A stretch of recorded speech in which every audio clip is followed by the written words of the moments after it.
Assalamualaikum warahmatullahi wabarakatuh. Good morning. Going back on learning English with Mrs. Mi. Belajar bahasa Inggris bersama Mrs. Mi. Dengan mata pelajaran bahasa Inggris bermuatan lokal, this video is for the 5th grade atau murid-murid kelas 5. Okay, the topics we are going to talk today, yang akan kita bahas, ada first mengenai collective nouns, mengenai food and drinks, lalu yang kedua adalah bir peletok, yang ketiga adalah simple present tense. Let's start from the first one. Collective nouns. In this video berkaitan dengan food and drinks, makanan dan minuman. Collective noun. Apa itu collective nouns? Collective noun is a noun such as a family or team that refers to a group of people or things. Jadi kata benda kolektif yang merujuk kepada sebuah keluarga atau tim, kelompok yang mengacu kepada suatu kelompok orang atau benda. Contoh nih, kalau lihat contoh pasti paham. Misalnya ada gambar seperti ini, for example, semangkuk mie. Collective noun-nya apakah a plate of noodle? Sepiring mie? Jelas salah, karena menurut gambar dia bukan di piring, tapi di mangkuk. Jadi yang benar adalah a bowl of noodles, semangkuk mie. Jadi collective noun seperti ini, semangkuk, sepiring, dan lainnya kita bahas. Collective noun yang pertama adalah a plate of, yang artinya sepiring. Biasa digunakan untuk, yes, rice atau nasi. A plate of rice, sepiring nasi. Atau bisa juga, ya kebarannya, a plate of white rice atau sepiring nasi goreng. Jadi yang bentuknya piring, biasanya nasi ya, a plate of. Pasta juga bisa, a plate of spaghetti, for example. Lalu ada a bottle of, atau yang artinya sebotol. Untuk minuman biasanya ada susu, a bottle of milk, sebotol susu. Atau yang sering kita lihat, sensor, a bottle of syrup atau sebotol sirup. Collective noun yang lain, a bowl of atau semangkuk. Oh, ini banyak nih contohnya. Yang pertama, a bowl of soup atau semangkuk sup. Atau sarapan pagi hari, a bowl of porridge, semangkuk bubur. Bisa chicken porridge, rice porridge, mung bean porridge. Lalu ada, jajanan kamu nih, a bowl of meatball atau semangkuk bakso. Lalu yang sering juga, a bowl of noodles, semangkuk mie. Jadi kata a bowl biasanya sepaket dengan kata soup, porridge atau bubur, meatball atau bakso, dan noodle atau mie. Next, a glass of, untuk minuman. Ada a glass of water atau segelas air. Ingat ya, bukan water. Lalu ada a glass of orange juice, segelas jus jeruk atau jus-jus yang lainnya, avocado juice, strawberry juice. A cup of, cangkir. Nah, kalau misalnya water sama orange juice biasanya kita minum dalam wadah gelas, yang wadah cangkir contohnya adalah a cup of coffee atau secangkir kopi. Dan juga a cup of tea atau secangkir teh. Walaupun ada beberapa orang prefer minum kopi sama tehnya pakai gelas, tapi umumnya kopi dan teh itu menggunakan a cup of atau secangkir. Lalu next, a piece of, yang artinya sepotong. Biasanya ada untuk, yes, cheese atau keju. A piece of cheese, sepotong keju. Atau juga untuk kue, a piece of cake, sepotong kue. Lalu ada a jar of atau stoples. Biasanya adalah a jar of honey, setoples madu, dan a jar of jam atau setoples selai. Bisa a jar of strawberry jam, setoples strawberry, atau a jar of pineapple jam, setoples selai nanas, or chocolate jam. Oke, untuk a piece of sudah, a jar of sudah, lanjut. Collective noun berikutnya. Nah, kalau rotinya dalam bentuk seperti ini, kita sebutnya sepapan ya. Sepapan roti dalam bahasa Inggris disebutnya a loaf of bread. Tapi kalau udah dipotong, namanya a slice of bread atau seiris roti. Lalu ada a kilo of meat. Nah, daging tuh nggak bisa satu daging, dua daging ya, tapi pakai ukuran biasanya a kilo, a gram. Lalu ada, yes, this is ice cream, biasanya disajikan dalam bentuk scoop. Nah, kalau scoop itu yang cakupan sendok seperti ini ya. Tapi kalau dalam wadah kerucut namanya a cone of ice cream. Lalu untuk coklat kita sebut a bar of atau sebatang, a bar of chocolate, a bar of soap, sebatang sabun misalnya, itu juga bisa. Oke, that's all about collective noun yang berkaitan dengan food and drinks. Gimana? Pas sudah lapar? Kita lanjut. How to make bir pletok. Kita akan membahas pembuatan salah satu minuman khas Betawi yaitu bir pletok. Pernah lihat? Nah, this is bir pletok. Ini adalah bir pletok. Bir pletok is a Betawi specialty drink made from a mixture of spices. Jadi, bir pletok ini minuman khas dari Betawi yang merupakan mixture atau campuran dari berbagai macam spices atau rempah-rempah. That has the ability to prevent. Jadi, ada banyak manfaatnya nih. Manfaatnya untuk prevent atau mencegah penyakit, biasanya masuk angin, cold, achy, sakit-sakit lainnya, dan yang paling penting dia untuk warms the body atau menghangatkan badan karena ada kandungan rempah-rempah jahe di situ yang bisa menghangatkan badan. Although it contains the word beer, walaupun namanya beer, pletok bir doesn't mean contain any alcohol. Walaupun namanya bir pletok bukan berarti ada birnya di dalam, itu cuma nama, it's just a name. The Betawi people make this drink in a tabing bambu. Jadi kenapa namanya bir pletok? Kayak ini sejarahnya nih. Dia dimasukkan ke dalam bambu. Jadi wadah birnya ini dalam bambu, filled with ice. Di dalamnya ada ice. Lalu cara menyajikannya dengan cara di shaking atau dikocok. Nah, suara S yang berpadu dengan roof atau ujung dari si bambu tersebut menghasilkan atau produces pletak-pletok sound, menghasilkan suara pletak-pletok. Nah, dari sinilah disebut dengan bir pletok. Sejarahnya sendiri kenapa namanya bir?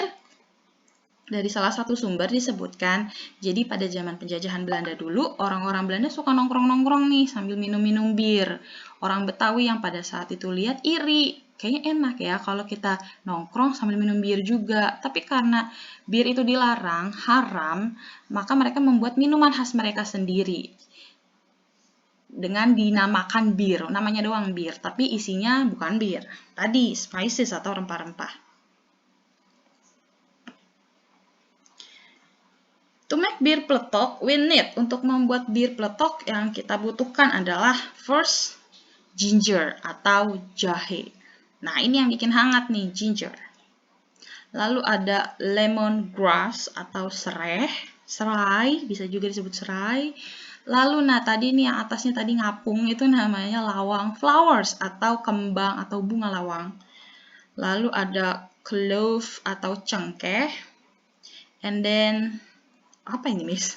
Ini namanya secang wood atau kayu secang. Nah, kayu secang ini yang menghasilkan warna red atau merah dalam minuman bir pletok.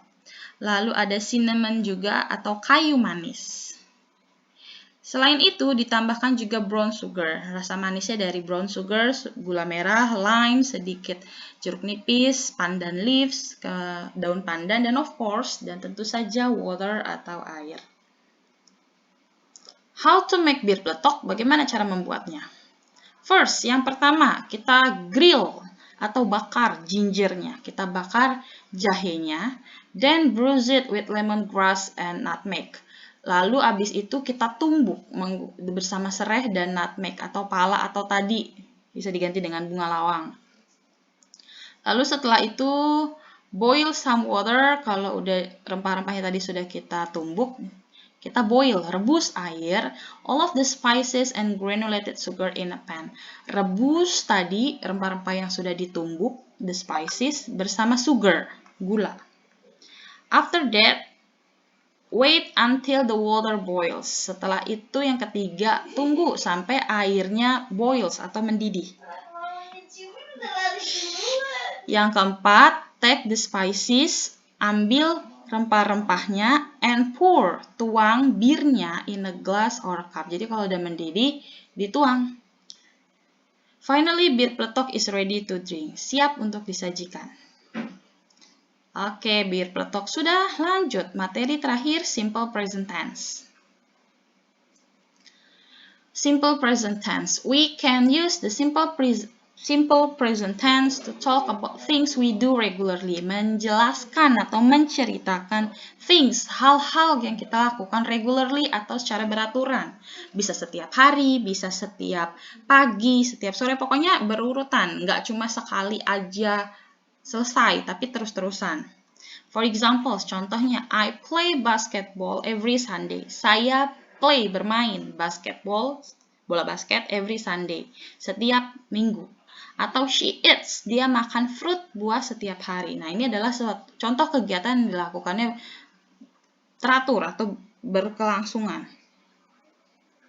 However, we divide the use of verbs according to the subjects in simple present tense. Tapi subjectnya menentukan kata kerja yang akan digunakan. Contohnya ini nih, kamu lihat. I play. Tapi she eats, ada S-nya. Kenapa? Kita bahas di slide berikutnya. We add S, kita tambahkan S atau ES atau IES to the verb when the singular subject. Ketika subjeknya itu singular atau satu, seperti he, she, atau it. Contoh nih, ada subjek, ada verb. Subjek he, dia laki-laki, she, dia perempuan, it, dia benda atau hewan, atau misalnya disebut namanya, seperti ini Dinda, satu orang, maka verbnya harus plus S, harus tambahkan S atau IS. Tapi, jika subjeknya plural atau banyak seperti you, kamu, we, kami, they, mereka, atau Dinda dan Rafa, misalnya contoh nama orang, maka we don't need S, kita tidak butuh S, cukup play saja misalnya. Oke, you got it? Paham? Kalau subjeknya satu, kata kerjanya wajib tambahkan S. Kalau subjeknya plural atau banyak, we don't need S. Jangan tambahkan S. Bagaimana jika kalimatnya negatif? Kalau negatif, tambahkan do not atau does not. Nih, kayak tadi, subjeknya he, dia laki-laki, she, dia perempuan, it, dia benda atau hewan, atau Dinda, satu orang, maka kita gunakan does not. Atau bisa disebut juga doesn't. Doesn't play. He doesn't play. She doesn't play. It doesn't play atau Dinda doesn't play. Bagaimana jika subjeknya plural seperti you, kamu, we, kami, they, mereka, atau contoh Dinda dan Rafa? Maka gunakan do not atau kita singkat menjadi don't cara bacanya. Don't play. You don't play. We don't play. They don't play. Dinda and Rafa don't play.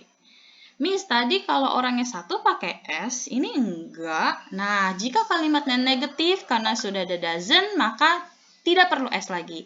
Jadi kata kerja yang ada S-nya, we add S jika kalimatnya positif atau afirmatif, kalimat positif. Tapi kalau kalimatnya negatif, enggak. Semuanya kata kerja satu.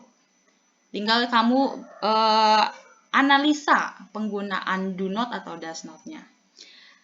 Dan jika kalimatnya interrogative atau kalimat tanya, do atau does, kita letakkan in the front of, di depan.